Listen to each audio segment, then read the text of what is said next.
Le club.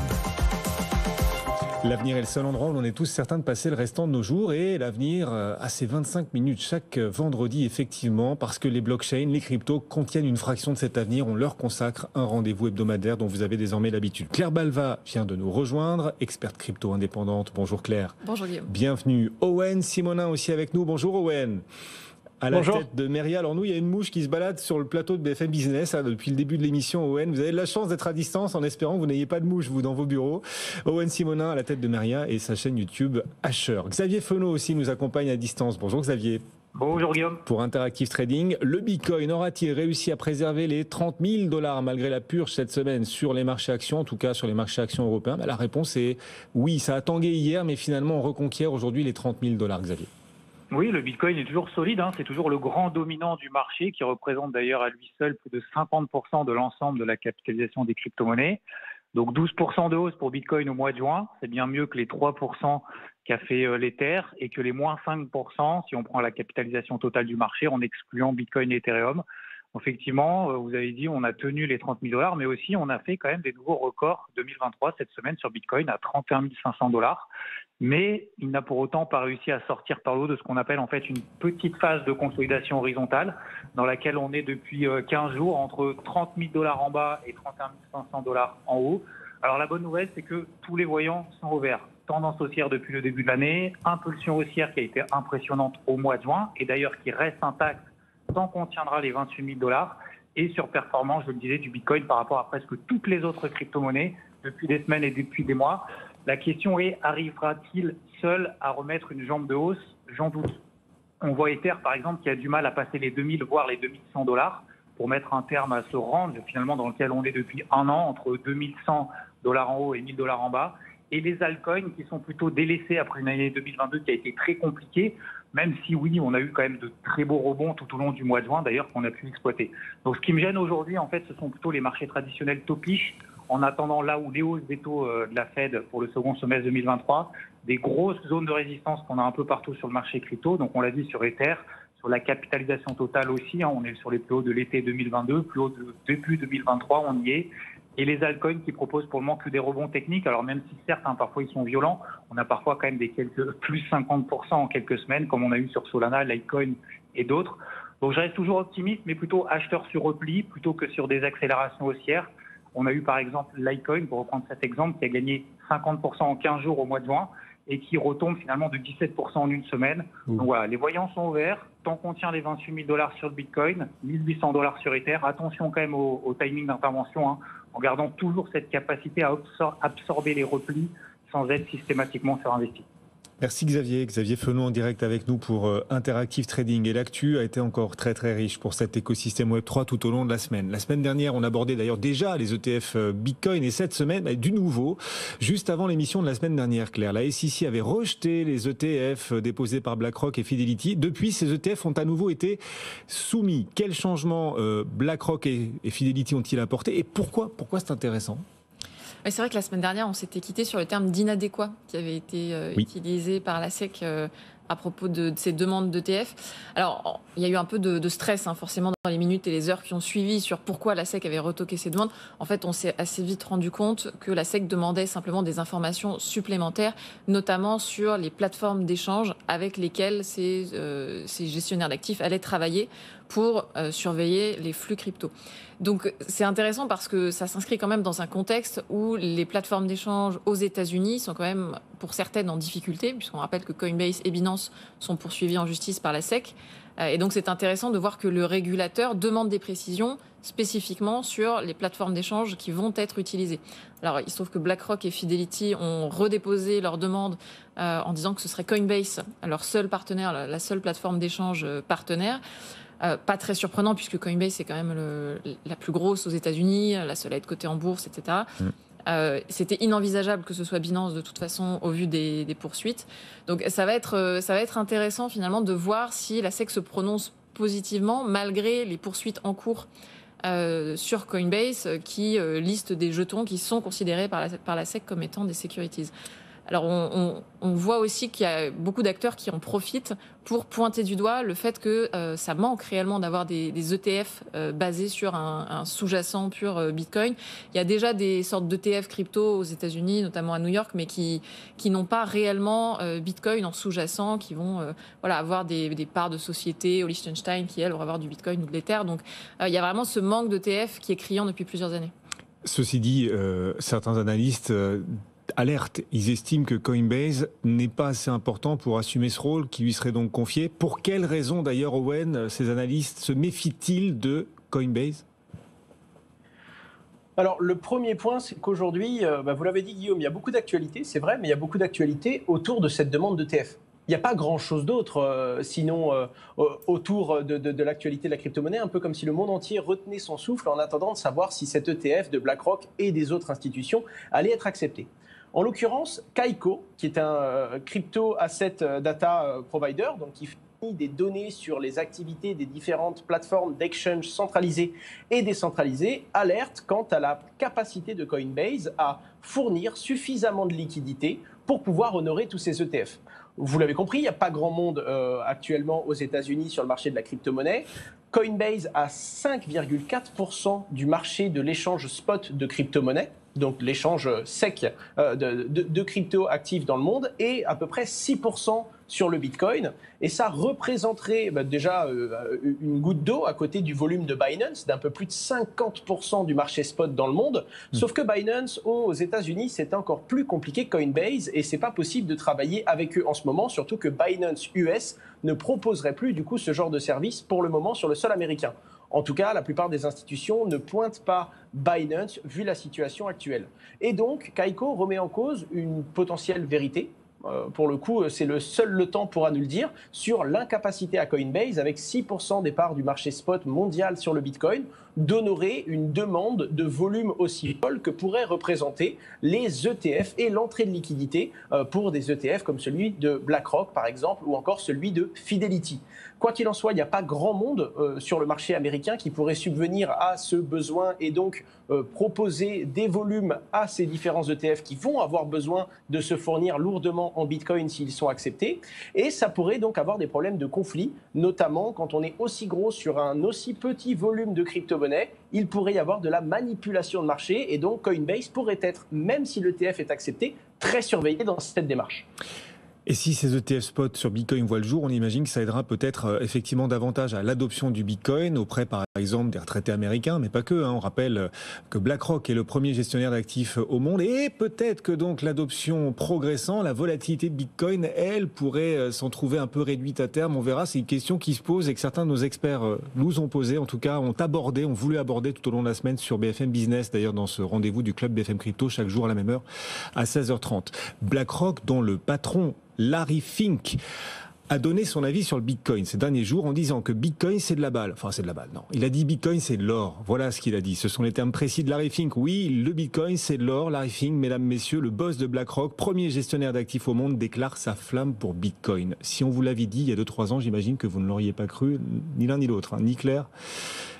Non, probablement pas, ni Owen. Une position donc inattendue, à revers de ce qu'il disait avant. Pourquoi change-t-il si spectaculairement Owen d'avis sur le Bitcoin, le patron de BlackRock ? Alors, est-ce que j'y aurais cru ? Je ne sais pas trop, mais pour le coup, on dit qu'il faut souvent ne pas écouter ce que disent ces gens, mais regarder ce qu'ils font. L'exemple parfait, c'est la demande d'ETF, alors que la dernière prise de parole briefing sur le sujet, notamment la plus clivante en 2017, où il disait carrément que Bitcoin est un indice pour le blanchiment d'argent. Depuis, l'idée a fait son chemin et il revient du coup dans une récente prise de parole en disant qu'en effet, Bitcoin a beaucoup d'attrait et pourrait être l'or numérique, étant donné qu'il est très utilisé notamment dans les pays où il y a beaucoup d'inflation ou pour se protéger de l'inflation, de par notamment le fait qu'il a une supply limitée et qu'on ne peut pas, entre guillemets, augmenter le nombre de Bitcoin en circulation. Également de par le fait qu'il est particulièrement utilisé pour sa portabilité dans le monde et qu'il n'a pas exactement la même connotation que les crypto-monnaies avaient au tout début. Il explique que sa première position venait du fait que globalement, au départ, les crypto-monnaies avaient vraiment cette image liée au blanchiment d'argent et aux activités qui sont illicites. Pour le coup, il explique qu'il y a une vraie évolution. Il explique également qu'il a une confidence personnelle sur la technologie de la blockchain et donc naturellement, il a changé son fusil d'épaule. Et on attendait d'ailleurs, beaucoup de gens s'attendaient à ce qu'il parle également de la consommation énergétique du réseau, car c'était également l'un des points d'attention de Larry Fink dans ses précédentes prises de parole, mais il n'a pas abordé le côté environnemental et l'impact des crypto-monnaies. Quoi qu'il en soit, le fusil est changé d'épaule et BlackRock semble visiblement, ainsi que le discours de son CEO, vouloir se positionner durablement sur Bitcoin. Larry Fink, nouvel ami du Bitcoin, un ami, vous savez ce que c'est ? C'est quelqu'un qu'on connaît bien mais qu'on aime quand même. Elle n'est pas de moi, elle est de Michel Denisot. Voilà, un ami, c'est quelqu'un qu'on connaît bien mais qu'on aime quand même. Tiens, nos amis les plateformes d'échange à présent, on va en parler davantage après l'affaire FTX, les doutes sur Binance, sur lesquels on reviendra d'ailleurs dans un instant. Eh bien, les exchanges décentralisés s'imposent en nouveau chouchou des traders ces dernières semaines, notamment au mois de mai. On a eu les chiffres du mois de mai. Est-ce que cette tendance est depuis encore confirmée, Claire ? Non, pas exactement. En fait, alors je rappelle les exchanges décentralisés, donc contrairement à des plateformes comme Binance ou Coinbase, ce sont des exchanges où vous restez maître de vos fonds et il n'y a pas d'entité centralisée qui détient la liquidité et qui détient les cryptos à votre place. Donc c'est un type de plateforme un peu particulier qui ne sont pas régulés aujourd'hui. Et c'est intéressant de regarder les parts de marché des exchanges décentralisés par rapport aux exchanges centralisés. Quand on regarde les volumes, depuis un an, on voit qu'il y a nettement plus de volume sur les exchanges centralisés et que le volume sur les exchanges décentralisés est plutôt entre 10 et 15% de celui sur les exchanges centralisés. Donc vraiment les plateformes centralisées centralisent là aussi beaucoup de la plus grande partie du volume des échanges. Mais on a vu au mois de mai, et c'est vrai que c'était intéressant, cette proportion des exchanges décentralisés monter à un peu plus de 20% de celle des exchanges centralisés. Et c'était intéressant parce que quand on analysait le pourquoi, en fait, on s'est rendu compte qu'il y avait plein de traders qui arrivaient sur ces exchanges décentralisés pour faire du trading de ce qu'on appelle les meme coins, qui sont des jetons, des crypto-monnaies basées sur une blague. Voilà, vous vous souvenez du Dogecoin dont on avait parlé il y a quelques temps. Et là, on a eu du trading d'un jeton qui s'appelait le PP, qui est un jeton qui ressemble à une grenouille. Enfin bref, on ne va pas rentrer dans les détails ici. Je voudrais surtout pas faire la. Il faudra en faire un sur une mouche. Pour ceux qui vous suivent à la télé, il y a une mouche qui se balade autour de nous. Il faudrait créer un effet. Non, mais voilà, vous y avez eu droit, vous aussi, à la mouche sur la joue. On peut créer une crypto sur la mouche, je ne sais pas. Mais toujours est-il donc que les exchanges décentralisés sont montés à 20%, un peu plus, du volume des exchanges centralisés, mais que ça n'a pas duré, puisqu'au mois de juin, on est retourné dans des proportions plus habituelles, autour de 15%. Et les analystes s'accordent à dire que c'est principalement parce que les institutionnels sont revenus sur les plateformes d'exchange centralisées, notamment parce qu'on a eu une montée du cours du Bitcoin et on a eu ces demandes d'ETF qui ont créé une sorte de momentum et qui ont ramené les institutionnels sur le marché. Vous tous qui nous suivez sur ce rendez-vous du Club BFM Crypto, est-ce que ça vous manque les affaires ? Ça vous manque ? Allez, une petite dose d'affaires. On y va, c'est parti. FTC, l'un des gendarmes des marchés américains, conclut que Celsius, la plateforme qui avait fait faillite, et son PDG sont coupables. Coupables, Claire, de quoi sont-ils accusés ? Quelles pourraient être les conséquences ? Oui, donc Celsius, c'était une plateforme de lending qui avait fait faillite il y a un an à peu près. Et il y avait déjà eu un rapport qui avait pointé les investissements risqués qui avaient été faits par la plateforme avec les fonds des clients. Ce n'est pas sans évoquer d'autres plateformes qui ont eu le même type d'accusation. Et il y avait eu des accusations sur le CEO qui aurait vendu une partie de ces tokens, donc le token natif de la plateforme, le CEL, alors qu'il disait publiquement qu'il n'allait pas les vendre, qu'il allait les hodl, comme on dit, les garder, voire même en acheter plus. Donc tout ceci se sentait déjà très mauvais. Et là, depuis quelques mois, on a la CFTC qui enquête sur le sujet et qui a conclu qu'effectivement, le dirigeant était aussi coupable, principalement d'avoir trompé ces investisseurs. Donc il faut tout simplement s'attendre probablement à un procès dans les semaines ou les mois qui viennent, avec des peines qui peuvent être assez lourdes pour ce dirigeant. Bon, on va suivre évidemment. Et puis du côté de Binance, on a quelques dirigeants internationaux de Binance qui choisissent de quitter le navire. Owen, c'est une info toute fraîche, il y a quelques heures à peine.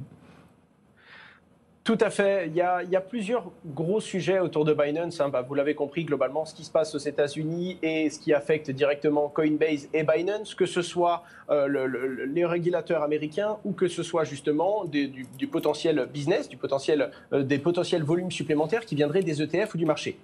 En ce moment, Binance, 2-3 gros sujets. Le tout premier, c'est justement le départ d'un grand nombre de cadres de Binance. Beaucoup ont précisé sur les réseaux que c'était pour des raisons familiales. Encore une fois, On ne pourra jamais savoir quelles sont les vraies raisons. On n'a que le discours de la personne qui décide de quitter l'entreprise. Mais également, quelques-uns ont précisé que c'était justement parce qu'il y a une incertitude autour de Binance. Ils ont perdu le droit d'exercer. Ils se sont fait retirer leur licence dans plusieurs pays. Et donc, naturellement, l'image du géant Binance est un peu ternie en ce moment. Et ce sol instable sur lequel travaillent de nombreux cadres font qu'il y a des départs et qu'il y a des personnes qui préfèrent quitter le navire avant qu'il y ait potentiellement un quelconque problème. Bon, certaines personnes précisent que tant qu'il y a le directeur de la conformité en place, notamment vu les accusations et vu les positions, c'est quand même le poste qui est le plus regardé et c'est un poste qui naturellement se doit d'être le visage vertueux de la structure. Et naturellement, Binance est une structure immense avec énormément de monde et qu'il y ait des départs dans une période d'incertitude comme celle-ci, surtout quand dans le passé, on a connu des historiques comme FTX ou encore comme BlockFi et plein de structures qui, au début, il y avait des doutes et ensuite, il y a eu un arrêt total de l'activité pour d'autres raisons. Ça, c'est évidemment incomparable. Mais naturellement, aujourd'hui, étant donné que dans le monde de la finance décentralisée et de la finance cryptographique, on peut trouver un poste et changer assez rapidement en travaillant, quelle que soit sa position dans le monde, il y a des départs et naturellement, ça n'aide pas Binance vu la situation qu'ils ont en ce moment. Malgré tout, CZ, son fondateur, prend la parole et précise qu'il s'attend à un afflux massif d'investisseurs et à des volumes de crypto-monnaies fous dans les 8 à 18 mois à venir, notamment après le halving day, c'est-à-dire cette fameuse période où le nombre de nouveaux bitcoins émis en circulation est divisé par 2 et généralement qui est un cycle haussier puisque ce mécanisme technique vient augmenter la rareté théoriquement à l'instant T en tout cas du Bitcoin, ça a tendance à le valoriser et ça a tendance à entraîner tout le marché avec, c'est ce qui s'est passé en tout cas en 2013, 2017 et 2021 et qui est selon CZ attendu également en 2024-2025, mais aussi l'ETF qui est la grosse demande et le gros sujet qu'on aborde régulièrement en ce moment, car s'il est accepté, ça pourrait augmenter le nombre d'institutions qui, dans le monde, un peu partout, s'intéressent aux crypto-monnaies et donc désirent avoir de la liquidité et pouvoir prendre position sur ces actifs. Bref, du bon, du mauvais, quoi qu'il en soit, les yeux sont rivés sur ce qu'il se passe d'un point de vue légal, mais également d'un point de vue du régulateur pour le géant Binance qui, je le rappelle, aujourd'hui couvre plus de 50% des volumes mondiaux d'échange des crypto-monnaies. Oui, CZ qui s'attend à un rebond des cours, à un afflux massif d'investisseurs sur ce marché des cryptos. On verra s'il a raison ou pas. Il y a un petit côté peut-être autoréalisé. En tout cas, il cherche à attirer peut-être l'intérêt autour de l'écosystème. Il essaie de rassurer aussi. Surtout. Ouais, et de rassurer aussi. Ouais. Puis des nouveaux clients peut-être aussi à venir. Bon, il n'y a pas que BlackRock. Mais tout le monde parie beaucoup sur ce halving quand même, parce qu'historiquement, c'est vrai que quand on regarde ce qui s'est passé, les cours ont toujours monté avec ce halving. Mais je trouve que c'est la première fois qu'on voit autant de gens parier sur l'arrivée de ce halving pour la montée des cours. Donc, c'est plutôt mauvais signe. Je sais pas, mais en tout cas, il faut pas non plus présager que ça va forcément monter directement avec le halving. En tout cas, on vous rassure, vous qui nous écoutez et qui nous regardez, personne ne vous forcera ni à acheter ni à vendre vos cryptos. Personne sauf le Danemark. L'autorité de surveillance financière danoise va forcer la banque Saxo Owen à vendre ses cryptos. Tout à fait. Il s'agit de la FSA et pour le coup, même si ça pourrait ne pas être surprenant qu'un régulateur oblige un établissement bancaire d'arrêter ses activités dans la crypto-monnaie, c'est le discours de ce régulateur qui a fait beaucoup de bruit. En l'occurrence, c'est du coup la FSA, l'autorité de surveillance de la finance danoise, qui précise et qui demande justement à la banque Saxo non seulement d'arrêter ses activités liées avec les crypto-monnaies, mais également de liquider. C'est-à-dire qu'il demande à l'établissement financier de vendre toutes ses positions en crypto. Premièrement, parce qu'une position en crypto pourrait apporter de l'instabilité pour l'établissement financier. J'ai envie de faire un peu d'humour en précisant qu'il y a des établissements bancaires aux États-Unis qui n'ont pas eu besoin de ça pour poser le genou à terre dans les mois qui nous ont précédés, mais également, et c'est ça qui a réellement fait réagir la communauté, qui a fait un petit peu de bruit, et je vais citer, parce que ça ressemble un petit peu à un appel de phare justement du régulateur financier à tous les établissements financiers. Le commerce de cryptoactifs peut créer de la méfiance à l'égard du système financier. Ce sont les mots du régulateur danois à la banque Saxo, un petit peu comme pour envoyer un message au système bancaire et financier en disant « Attention, les crypto-monnaies pourrait, entre les mains de vos clients et de certains utilisateurs, remplacer ou du moins combler un besoin qui détournerait l'intérêt que les gens pourraient porter sur le système financier traditionnel. Naturellement, ça a agité les esprits, ça a fait beaucoup de bruit, et même si des fois on a des autorisations ou des interdictions dans un certain pays de travailler avec de la crypto-monnaie, c'est rare que le régulateur utilise ce genre de mots et utilise justement la méfiance que les gens pourraient avoir au système traditionnel après avoir découvert les cryptoactifs. Wow, chaud, effectivement intéressant. Et on verra si d'autres suivent effectivement, prennent la roue du Danemark à suivre. Les banques qui ne sont pas d'ailleurs les seules à traverser en ce moment une passe difficile. Depuis un peu plus d'une semaine, le trading sur l'une des plateformes françaises pionnières de l'écosystème, la plateforme Paymium, le trading est suspendu sur cette plateforme, Claire. Oui, donc Paymium, c'est la plateforme la plus ancienne en France. Mais détrompez-vous, Guillaume, en réalité, le problème n'est pas directement dû à Paymium, mais bien à la banque partenaire de Paymium. Qui est une banque qui s'appelle Racer, qui a été rachetée au printemps cette année et qui s'est vue révoquer sa licence par le régulateur lituanien. Et donc cet acteur ne peut plus opérer normalement en Europe. Et donc la conséquence, c'est que pour Paymium, le trading, donc le passage des euros au bitcoin et des bitcoins aux euros est impossible. Donc si vous utilisez cette plateforme, vous ne pouvez plus arriver avec des euros et acheter du bitcoin. À l'inverse, si vous avez du bitcoin sur cette plateforme, vous ne pouvez pas le récupérer en euros. Le problème, c'est la banque. En l'occurrence, sur ce cas précis, effectivement, le problème, c'est que le partenaire bancaire ici n'a pas pu maintenir ses activités correctement. Donc forcément, pour Paymium et pour ses utilisateurs, ça reste très problématique. Il va falloir trouver un autre partenaire bancaire. Pour les utilisateurs, les retraits sont quand même possibles. Donc si vous voulez retirer vos bitcoins, par exemple sur un ledger, ou retirer vos euros si vous avez des euros sur la plateforme, pardon, toujours la bouche. Elle est là. Pour ceux qui nous suivent à la télévision, il faut nous suivre aussi à la télé. Il se passe des choses parfois en plateau sur BFM Business. Effectivement, on a toujours cette mouche volage qui passe de l'un à l'autre d'ailleurs, Claire. C'est vrai, ça passe depuis tout à l'heure. Ouais. Et donc la suite pour Paymium dépend forcément du régulateur lituanien parce qu'il va falloir migrer les fonds bancaires chez une autre banque. La question qui se pose, je trouve, derrière ce cas, c'est finalement pourquoi est-ce que Paymium a dû aller chez cette banque qui n'est pas une des plus grosses banques, alors même que Paymium est une des plateformes les plus anciennes en France. Pourquoi ils n'ont pas pu aller chez une banque française de manière beaucoup plus classique? Et ça rejoint un des grands sujets des entrepreneurs crypto. C'est cette difficulté à trouver des partenaires bancaires, à simplement ouvrir des comptes en banque pour leurs entreprises, voire parfois à maintenir des comptes en banque personnels ouverts lorsqu'ils se retrouvent avec des flux qui arrivent de plateformes crypto. Donc il y a un vrai sujet ici de modernisation et d'acceptation des sujets crypto par les banques pour aussi permettre aux plateformes crypto d'opérer correctement. Merci à tous les deux, les pros des cryptos. Claire Balva, experte crypto indépendante.